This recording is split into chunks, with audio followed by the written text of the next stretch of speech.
I am so excited that y'all are here. Thanks for those of you who were already letting me know in the comments that you were here before we even got started. So I am Dana K. White. I am the author of several books that are behind me, including Decluttering at the Speed of Life, Organizing for the Rest of Us, How to Manage Your Home Without Losing Your Mind. So I talk all about decluttering, habits, things like that for people who don't love housekeeping type of stuff. So I answer questions on these mostly weekly videos, usually come out on Tuesdays. I'm a little early today because I'm traveling today, but I answer questions that have been submitted ahead of time at askdanakWhite.com. That's a new thing that I have that has the actual form where you can submit questions. I'm going to just make sure that y'all can hear me because, I've done this before. Okay. Nobody's saying, oh, yay, Sarah, thank you. Y'all know what I'm going to ask, right? You already told me we can hear you. So I answer these questions. They're not super time sensitive because I get a lot of questions and I just work my way through them. But it tends to be the case that if you have the question, other people have the question. And so I'm sorry that it's not necessarily like an immediate response. And sometimes things are time sensitive and I feel really bad because I'm like, well, you asked this months ago and now I'm answering it. You've probably already moved or whatever. But that's just the reality of it. Okay, before we get started, I did want to tell y'all about something because I've had some questions about it. I'm also confused, but I'm just going to tell you what I know. So I have, if you have my audiobooks, which I know a lot of you like to listen to the audiobooks, I also have some things out right now they're called audio products. They're very similar to a podcast, except that they were professionally produced. And so they're available wherever you like to listen to audiobooks. Okay. So like, here's one of them. And I'm going to show you this one because it's honestly my favorite one, but I feel like maybe we mistitled it because, it's not doing as well as the other ones. And I think this is the best one. Anyway, it's called Tortoise and Hare Decluttering. They are between, I don't know, $4, $6, $7, something like that. Wherever you like to get audiobooks, they are available. If you listen to library books, if you listen to audiobooks through your library, like Overdrive, stuff like that, they're available there as well. So you can listen to them for free there, or you can purchase them there. Just don't use credits because they're cheaper than a credit. Okay. And y'all know I'm super frugal and I don't want you spending a whole credit when it's actually cheaper. Anyway, but in that one, Tortoise and Hare Decluttering, I am going into the whole take it there now. Like that is what it's all about because I get questions about take it there now, but what about this? What about that? What about this? I dive deep into that and how the tortoise, remember the story? The tortoise, who it feels like they're going slower, actually ends up winning the race versus the hare, who you would totally assume would win the race, which is the pull it all out method, right? Like this is obviously going to be the winner. Why it is that the take it there now, which feels like it's slower, actually ultimately wins. Anyway, so I wanted to let y'all know about those. I will have 2 more coming out. And then at that point, they might, don't quote me on this. I'm not in charge. It's my publisher who's doing these. But publisher, they might offer them as a group or whatever, like for a credit, I don't know. But just letting you know, those are in existence. And if you have a hard time wrapping your brain around how in the world the take it there now method could be better than the pull it all out method, that is going to answer that for you. Okay. All right. Let's go to some questions. Oh, was it last week that I figured out that I could write the questions out and have them up there? I figured it out, but I didn't do it this week. So sorry about that. Okay. I'm going to remove that banner, right? Okay, here we go. All right. First question. Again, this is the one I was talking about when I said you may have already moved. Oops. We're moving hopefully soon. We want the house to be simple for showings. Ideal. You're on the right track there, right? Okay, we don't know where we will move and our budget is non-existent for renting a storage unit. My husband has just turned the corner with decluttering things. Just yesterday we cleaned up our yard and took his dump trailer 3 times. I was blown away. Tips to keep the momentum going and encourage him without pushing. I've been slowly decluttering the house on my own, but trying not to touch his things. Okay, you are on the right track. Like, obviously this was a little while ago. I hope things have continued to go well. I hope that you've already answered your own question, but you're doing the right thing. Be there and ready to help. The fact that you have decluttered your own things, this is the number one thing that I tell people when they say, but what do I do about the other people in my house who also have clutter? Their stuff is driving me crazy. They are not willing to get rid of their stuff. Sometimes it turns into a power struggle in that, like, well, why should I get rid of my stuff if you're not going to get rid of your stuff? Go ahead and start with your own stuff. That's what this person started by doing. They started getting rid of their own stuff first. Okay. What happened to them is what so often happens to so many people. The thing I want you to really celebrate is that the work that you have been doing, number one, very likely inspired the other person in your house to be ready when they were ready and to realize, oh, this really does make a difference. Okay, that is huge in this process. Second, it most likely gave you the bandwidth to be able to help when they were ready, right? Like just having the less stuff that I have, the more capable and competent and ready I feel to declutter more. Okay. Because it's just like I've experienced the benefit. There's less that I'm dealing with. I can see more clearly what I'm dealing with. Remember that the first 3 steps of my decluttering process, just get out the stuff that just shouldn't be there.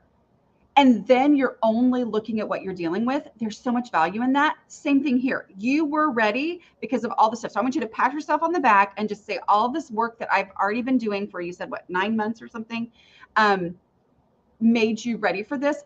Also likely inspired a lot of this. Okay.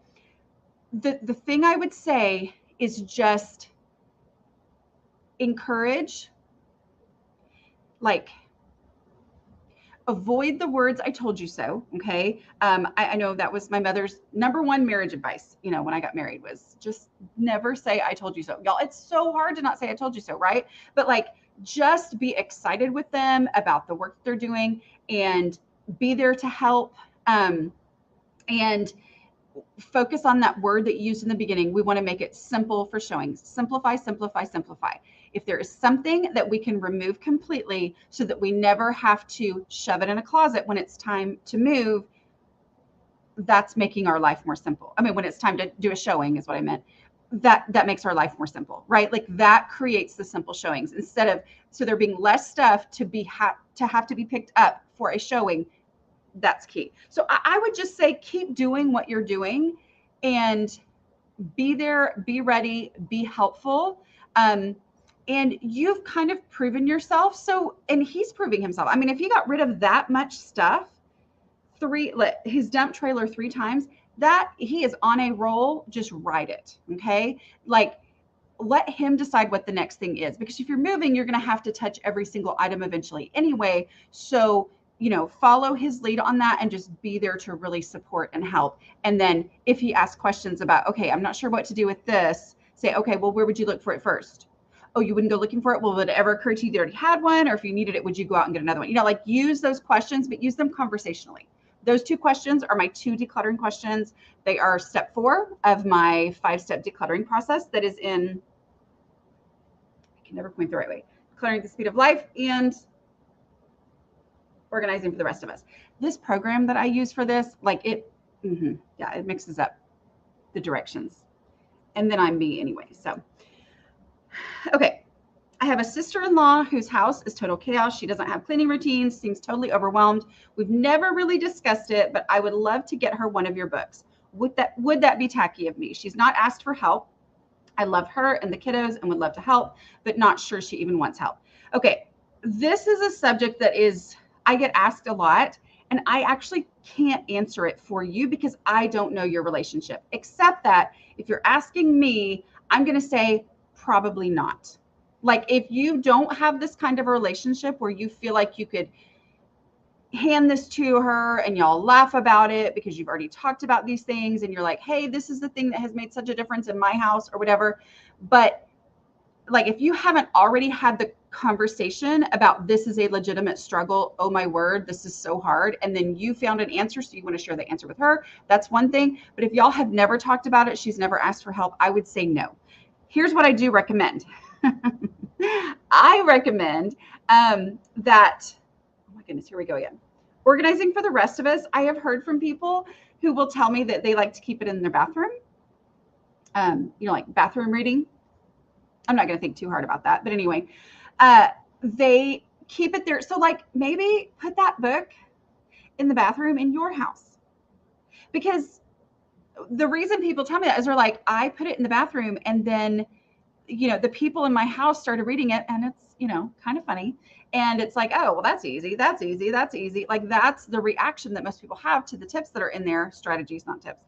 And so if that, just kind of, if that's a way to bring it up, and then if there's any kind of a comment about it, let her have it. You know what I mean? Like that kind of a thing. But I'm going to say it is a very touchy subject. And here I am, the person who's like, yes, everybody buy everybody your books. And yet I write books that are kind of hard to give to people, right? Like you have to have a certain kind of a relationship in order to do that. I know my mother,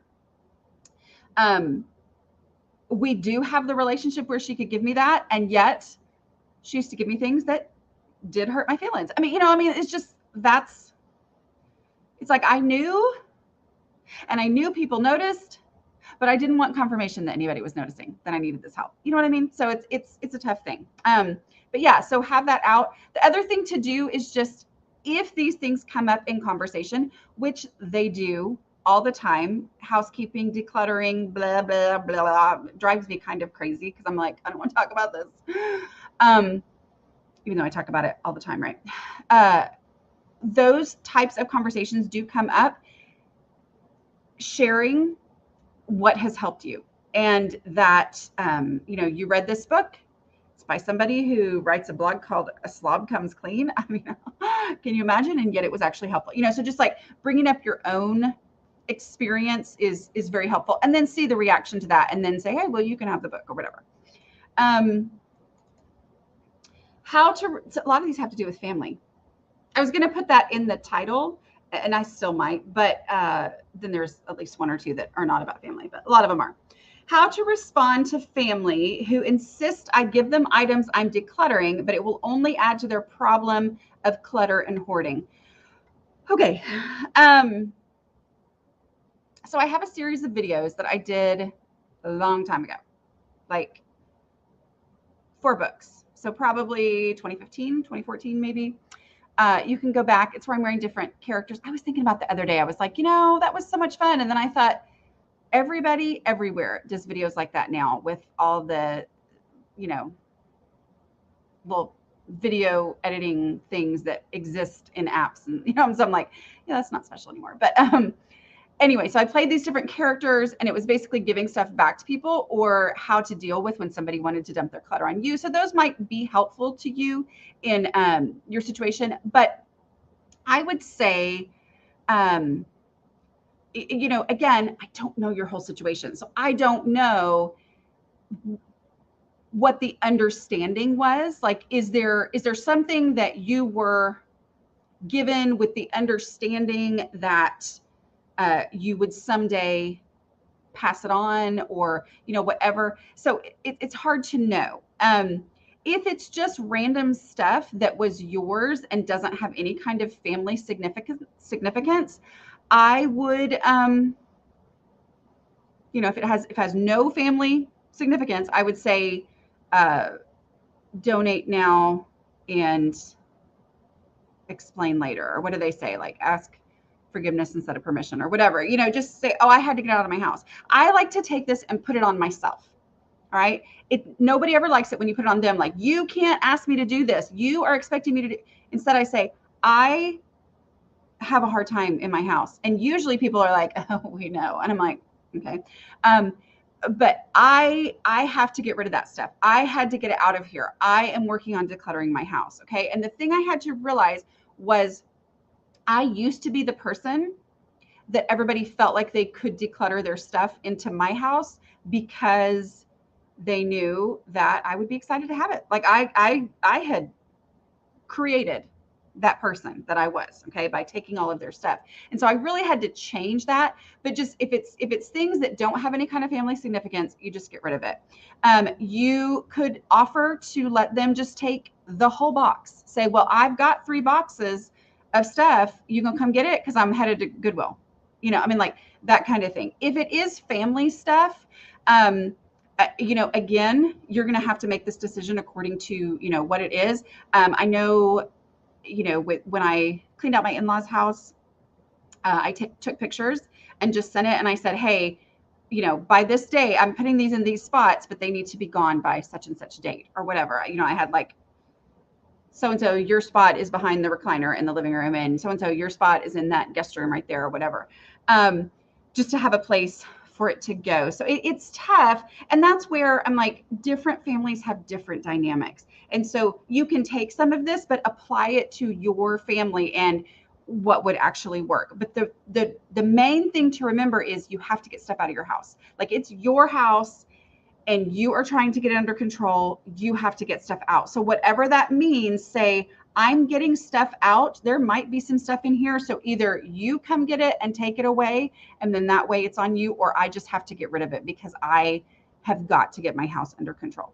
And also, I realized that sometimes the things people made me feel guilty about were things they had given me when they were decluttering their house. And so then I, in those situations, I was like, oh, well, I didn't think you would want it because you got rid of it, when you give it to me. So anyway, I know, but it's tough to know. How to help a family member declutter when they're comfortable in their clutter. Okay, so I'm gonna speak for the family member here as the person who majorly struggled in clutter. Okay, a couple things here. First, make sure that you have focused on your own stuff and neutral stuff first, okay? Because this is a very short question, has zero background. I have no idea, what is around this. Make sure you're focusing on your own stuff and neutral stuff first, because the reason I say that is so many times when I have these conversations and I dig a little bit deeper, I find out, oh, well, they just like our house the way it is, or they say that they like our house the way that it is, because when I get the itch to declutter, my first thing I want to get rid of is their stuff because it's obviously clutter to me. Other people's stuff, I can see why it should go. My own stuff, even the weirdest stuff that totally should go, I can see why it should stay. And so it's very easy when I'm like, I'm going to get rid of the easiest stuff. Well, the easiest stuff is your stuff, like that is very natural. So make sure you've already been focusing on decluttering your own stuff before you worry about that. I know that a lot of times people too are like, why even start before I get everybody on board? That used to be me. I was like, okay, I'm going to change. Come on, family, we're changing. And they're like, what are you talking about? Like they don't have any frame of reference for whatever I've been working up to in my mind. So make sure you're focusing on your stuff first before you get to that. But if you truly have decluttered your own stuff and neutral stuff first, okay, and you really have made huge progress, the house it's going to change just by your stuff and neutral stuff first, and you're getting to that, and then the issue is that they're comfortable in their clutter, just know that sometimes it's not that they're comfortable, it's that they have the ability to function within it. And I think that's one of the real like disconnects between organized people and unorganized people, or like, their stuff is not organized, is that a lot of organized people will tell me that, oh, I can't function in that level of stuff. And I'm like, well, part of my problem is I can totally function in that kind of amount of stuff. I mean, like that's part of the problem. So it's like it may not be that they're comfortable. It just may be that they can function. They can keep up with the things that they need to keep up with, do the project things outside of the house that they're able to do. And the house, it doesn't just drive them crazy. They're able to function. It's just a different way of seeing spaces. But that doesn't mean they necessarily like it. I never liked my house being a total disaster, like never did. And yet I was highly successful at other things and very functional in general life. Okay. So that, just make sure that you're understanding it might not be that they like it. I would say as a general rule, huge mess, nobody likes it. Okay. But they also might not know what to do next. So what do you do? How do you help a family member declutter? Again, I don't know what kind of family member this is. I don't know if this is somebody who lives in another house in another state. I don't know if it's somebody who lives in your own house, but the first step is just to help with trash, like not you identifying trash, but just to help them through the 5-step decluttering process. So you can go to aslobcomesclean.com/5 if you would like to get the 5 steps after you sign up for my newsletter. That 5-step decluttering process is not confrontational. Okay. I'm not saying it's not going to be awkward to be like, hey, let's start working on something or whatever. But when you work through those steps, you are literally letting them be the one to answer the questions. So the first one is not a question, but it's, start with the trash. So you have to, hey, I want to help you here in this space. Is there anything in here that's trash that you need me to get to, that you need me to throw away, whatever? That would be, that's what I'm talking about here. Okay. It's like, and let them be the one to decide. So even if you're like, how is that thing not trash? Then just ignore it, whatever. If it's like, oh, okay, there's, fast food containers or whatever. Okay, I'm going to throw these away, right? Because, and if they say, no, that's not trash for whatever reason. Okay, but we're going to, even though, you know what I mean? All right. So we go with those steps. That is the best way to go through it, because as they go through the process, as they see, oh, this isn't emotionally difficult, it's not hard, they're not going to be mean to me and be like, why did you keep this? Because that's what tends to happen with family members, right? It's like, why do you even have this? People say that kind of stuff all the time. Not helpful, never helpful. Okay, that's never helpful. But as you go through this and they realize this is not painful, this really does make a difference, then they start to go, oh, okay. And then they're going to be warming up to that and be more willing to let you help them. Okay. All right. This one is a short question, probably out of a lot of desperation, I would say. Can you please help me with a messy closet shelf? Yeah, let's talk about it. A messy closet shelf needs to be decluttered. Any space that consistently gets out of control has clutter on it, in it, on it, in it, whatever. Okay. Any space that's constantly, every time I turn around, it's back to being a mess, too much stuff. Okay. So the key is less stuff, less stuff. Certain spaces, you may be like, I only deal in this space right here when I am in a frame of mind to really dig in and tackle this like a project. Okay. This space over here, this messy closet shelf, that's the place where we throw our hats and our mittens or whatever. We don't actually use mittens in Texas. I mean, like, you might go digging around and see if anybody has some too small ones on the 2 days where it snows, but whatever. Anyway, this right here is the space that I am digging into. What did I just say? I don't know. What was I talking about? Oh, so this is the space where we throw less stuff, less stuff, less stuff, less stuff. Declutter. Work through the 5-step decluttering process. Start with trash. There's no trash. Look for trash anyway. Even if you don't find trash, you will now have an understanding of what you're dealing with in this space. Work through, go to the next step. The next step is take anything off of this shelf that actually has a home somewhere else in the house, but for some reason I just stuck it up here at some random point. Okay. Third, is there anything on this that needs to be donated, or any of those hats or gloves outgrown? Any of them don't fit people that live in this house anymore? Okay, those things go in the donation box. And then work through the process, and that will keep the space from continually getting messy. Okay, because the last step of the decluttering process, which is still just decluttering, but it's strangely close to organizing, still just decluttering, is make it fit. Not shoving things in, but first putting like things together, which naturally reveals, oh, I have 16 hats and 1 hat, so I'm going to get rid of 2. Anyway, but that just naturally reveals, oh, okay, I have a ton of this one item, and it lets you let go of some of them. And then embracing the reality of the space, meaning this is the space that I have. I need to declutter my least favorites until I only have in this space what is easy to get to, which when it's easy to get to, when it's easy to reach and see what you need, then you end up in a situation where it doesn't get messy again, because it's only got in there what is really functional and what really fits. Okay, last one here, and then I'll answer some questions from the comments.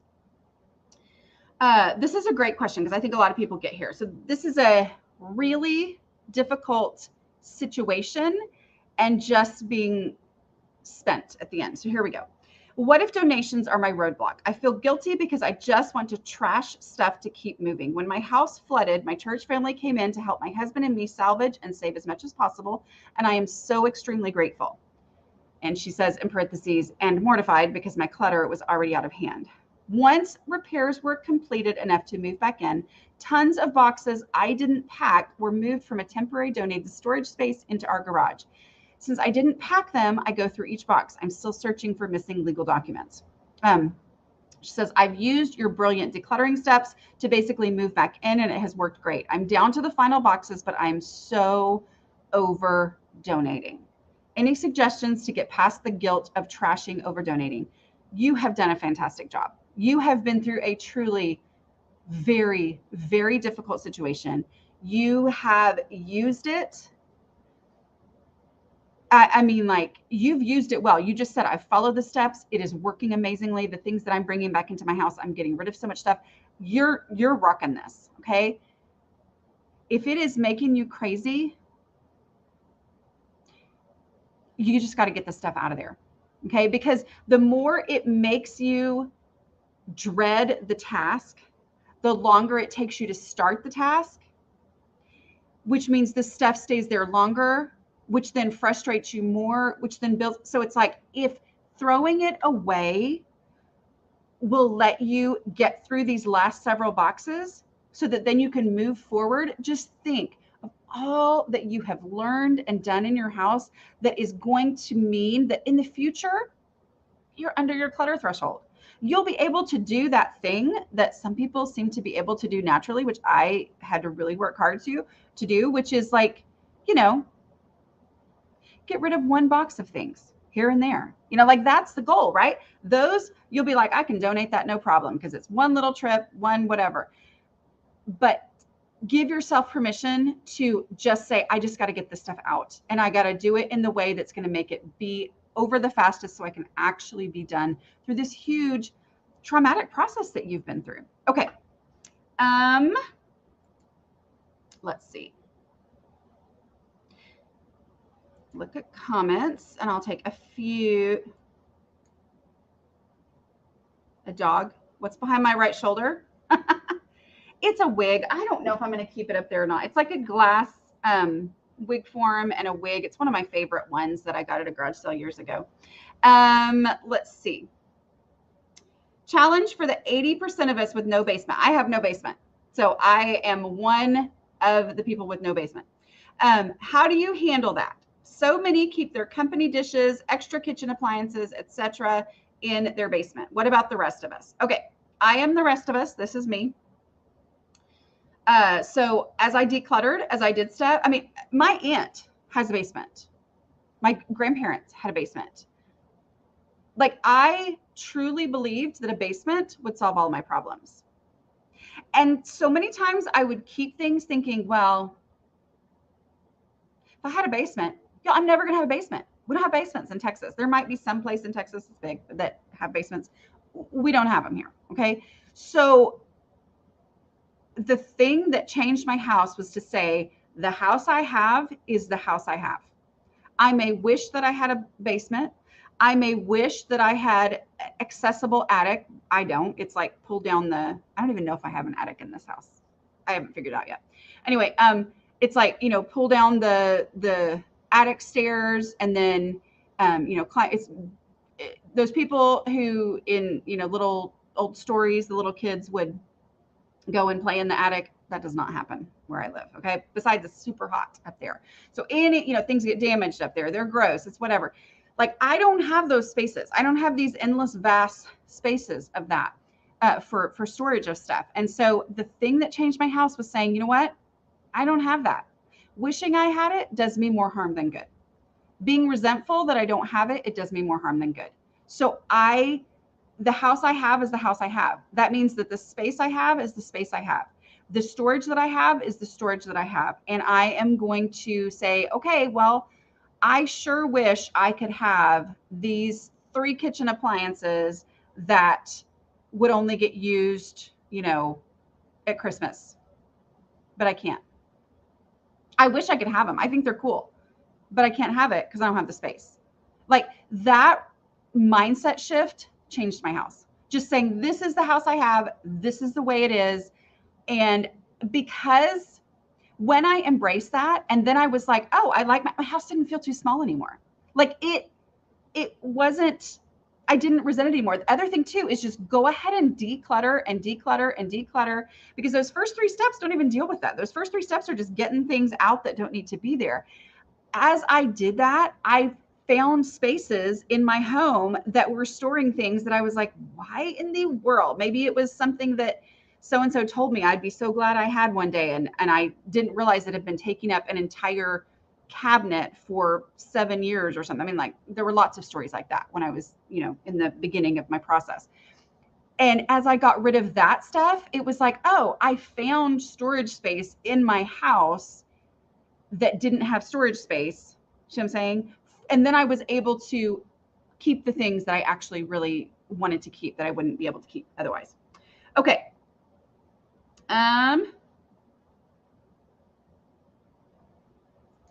Yeah. So exactly. So my house is a container. Exactly. My house is a container. This is the, this is the reality. So yeah, no basements and attics are accessed through a ladder, and so hot they would take your, I mean, attics are, we do, in our old house where we could access the attic, we would put our Christmas stuff up there. Like that's basically all that was up there. And it was like, because that was once a year where we would pull that ladder down and we would go up. I say I never did. My husband did it. And my husband would go up there and get the stuff down, and the boys would help him. And that was it. That was the only thing we would put up there. But we learned the hard way, you can't put candles up there because in Texas, those candles melt. And so you're like, I know there was a candle in this jar. Oh, wait, everything in this entire box is now just, lightly coated in wax. Good smelling wax, but wax. Yeah. I think, okay, this is a really, really good point that Mary Lynn says. Basements can be good catch-all areas. Not always a good thing for a saver, just in case. Like I said, I thought basements would solve all of my problems. I realized as I decluttered the house that I actually had, as I got rid of stuff, I realized, my problem was not that I didn't have a basement. My problem was that I had too much stuff. My problem was that I didn't understand that my house was a limit. So, let's see. Looking for other questions. If you want to re-ask it with some question marks. Okay, here we go. How do you decide you are ready to organize an area? How did you know to start using Cass's paper filing system once you felt your paper clutter was under control? So I didn't, okay, I think the better way to say it for me is that I didn't feel like paper was out of control anymore, but I always knew I could be better. Okay, like I always knew that it didn't feel completely under control. It just didn't feel out of control. It wasn't this huge, crazy mess, but I was like, there has to be a system for this. And I do want to say, I lived for years with just it being not out of control and being like, I'm very grateful for that. Like, I am very thankful for that. That's why I always, when I talk about paper clutter, and especially when I used to talk about paper clutter, I was always like, just so you know, I mean, I'm not going to tell you how to get organized with paper. Cass will tell you how to get organized with paper. She does a great job with that. And I use her system where I broke it down to 3 different categories. So it's like, I think it's important to realize that you can just declutter and go on a really long time and be like, I'm great, just because I decluttered, because it basically produces a lot of the function that you think you're going to get from organizing just by only having what fits in the space, usably, accessibly, knowing where it is, knowing what you have, you know what I mean?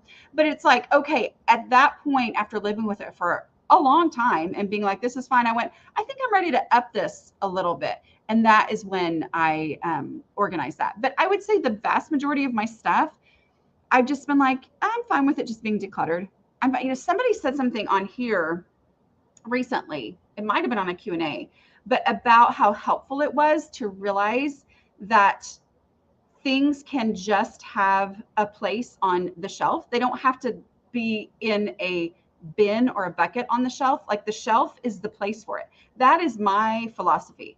I mean, like, I just love having it, having a shelf in a cabinet, have like 6 things on it. So I can just see what they are. And no, it's not in a photograph worthy, put it on Instagram kind of a picture, but I know what's there. I can access it easily. I can put it back easily. Like, that's basically organized to me. So it's like so many things. I'm like, I just decluttered, live with it for a while. But then at some point, sometimes you're like, I think I want to up my game a little bit here. And that's when I would decide to do that. Okay, let's see.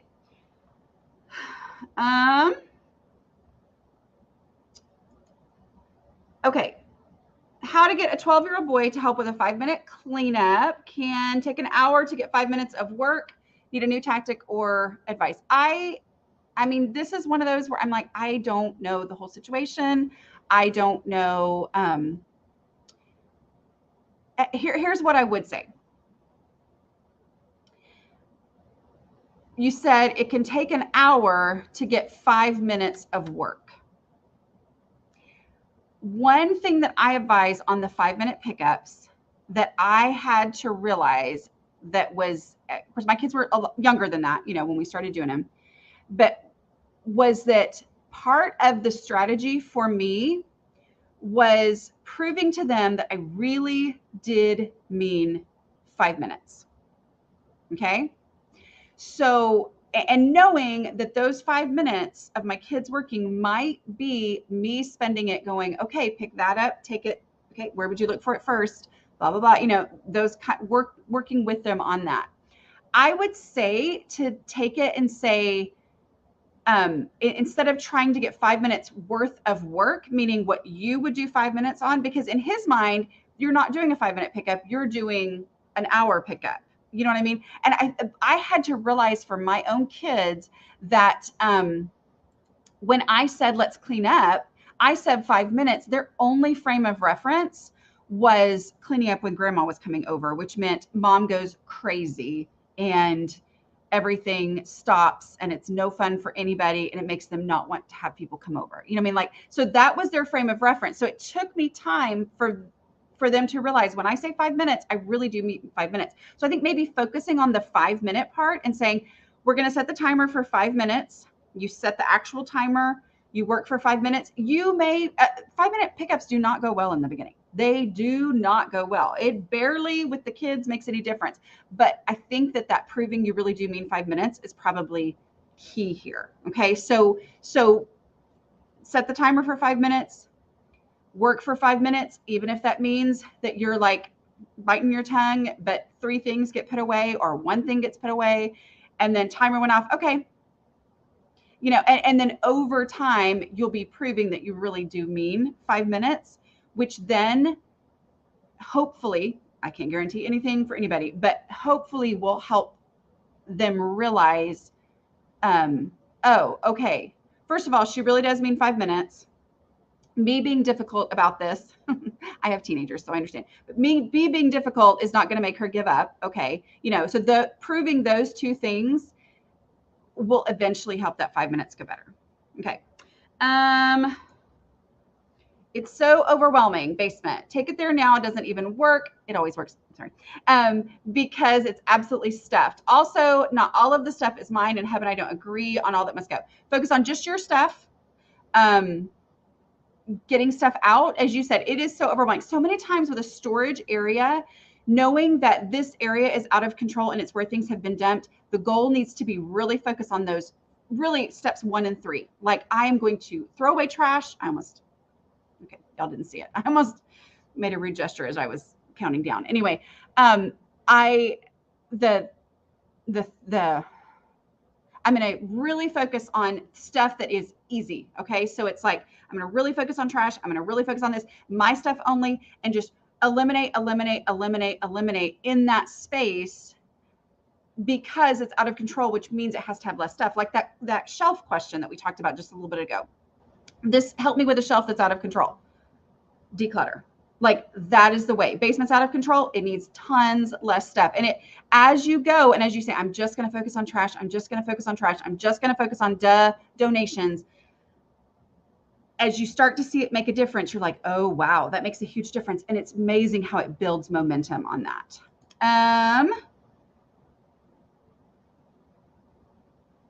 Oh, this is cute. I've started doing 5 minutes with my 7 and 5-year-old, and they love when I act like they have to stop and then they can have a treat after.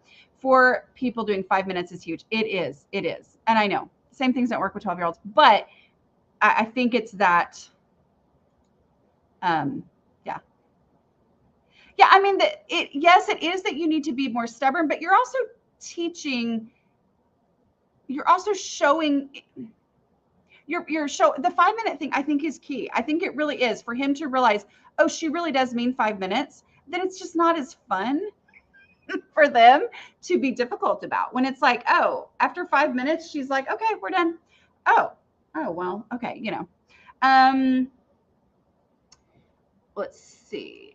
What do you do when it takes all day to do laundry, dishes, and getting meals? Feels like there's no time for decluttering. Okay, so this was me. I would read, if I were you. There we go.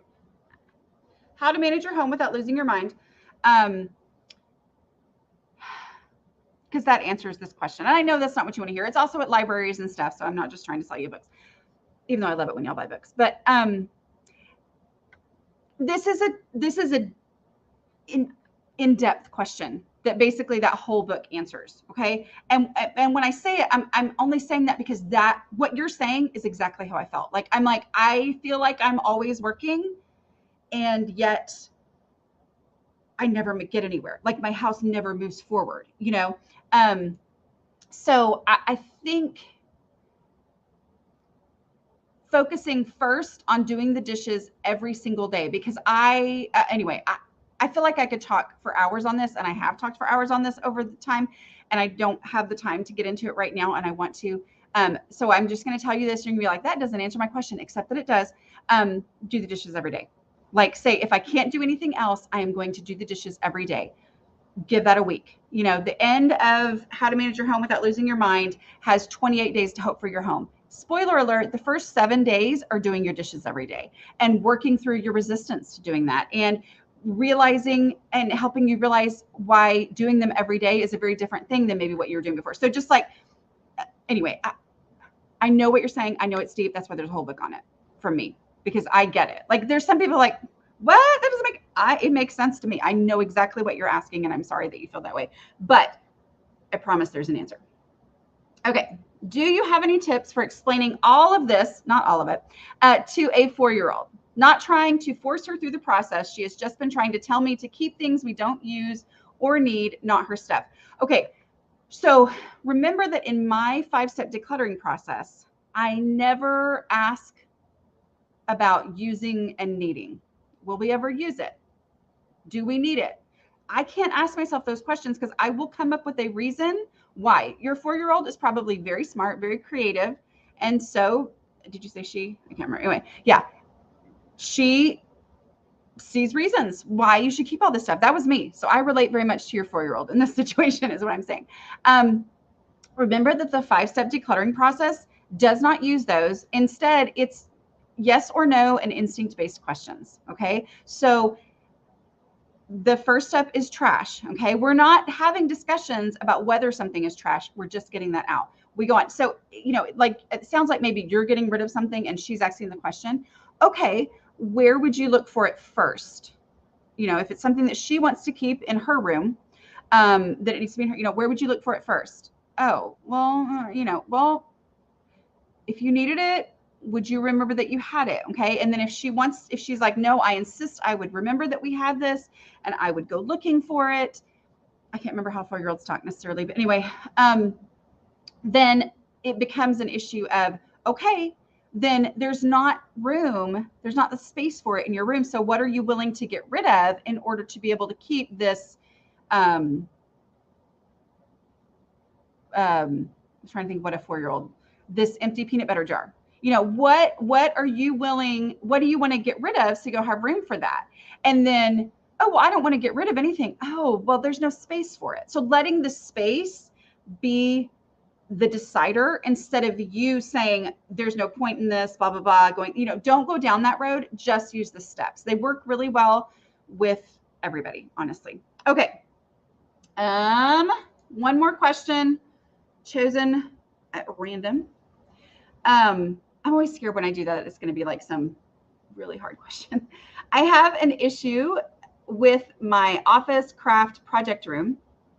Number one issue, and this was mine too. I'm just going to go ahead and say is that define the room. Okay. Even if it functions as all those three things, call it one thing because that will help you in this whole process. Okay. I've tried to declutter. It lasts for a short time. Then something else happens. Then it's a landing place. What should I do? Remember, make sure when you're decluttering that you're decluttering and not organizing. Okay. That you really are getting out all the excess so that when you are done, everything actually has a real home in this space and it has a home that makes it easy to access and easy to get to. But like you said, things land in there. Okay. Things just happen to land in there, which can happen from the multi-purpose room identity of this. It's like, oh, I don't know. So I'll put it in that room that has a lot of stuff in it, whatever. Just remember that you declutter and then declutter again when it starts to get a little bit out of control. And as you do that, you're going to find that, oh, I thought that this room was cluttered again. Because what I used to do is I would declutter a space and then I'd be like, oh my word, it's cluttered again. Oh, it took me 7 hours last time I did that. I don't have 7 hours or the desire or the energy. So I'd be like, oh, when am I going to have 7 hours? In the meantime, while I was waiting a year to, declutter it again, thinking I had to have 7 hours, it was getting more and more and more and more decluttered. I mean, more and more and more cluttered again. Where in reality, that first time that I go, even though in my heart still, I go, oh, it's back to being decluttered. I remind myself, no, it was years worth before. This time, it's only a month's worth. I'm going to go in there. And I generally find that the first 3 steps of the decluttering process, trash, easy stuff, and declutter, get it back to what it's supposed to be. Also remember, if it's the stuff in that space that's consistently exploding and getting out, declutter more, declutter more, declutter more. Okay. All right. All right. Okay. Well, so here's a little thing. Can I pay you to visit my home? No, I'm sorry. But I actually am soon launching a certification program so that you will be able to pay other people who use my methods to visit your home. So anyway, if y'all are interested in that, not necessarily, I will announce it when there are actually coaches out there. But if you're interested in becoming a decluttering coach, there is a tab on my website, aslobcomesclean.com, that says Decluttering Certification, I think. So make sure you sign up for that email list there so that when it launches, you're ready to do that if you're interested in becoming a decluttering coach. So no, I can't, but I'm working on there being a way for somebody to come in and help you. So for you to be able to have somebody come help you. Does that make sense? Okay. All right. This has been fun. Y'all are the best. Seriously, you are the best people. Okay. I will talk to y'all later next week.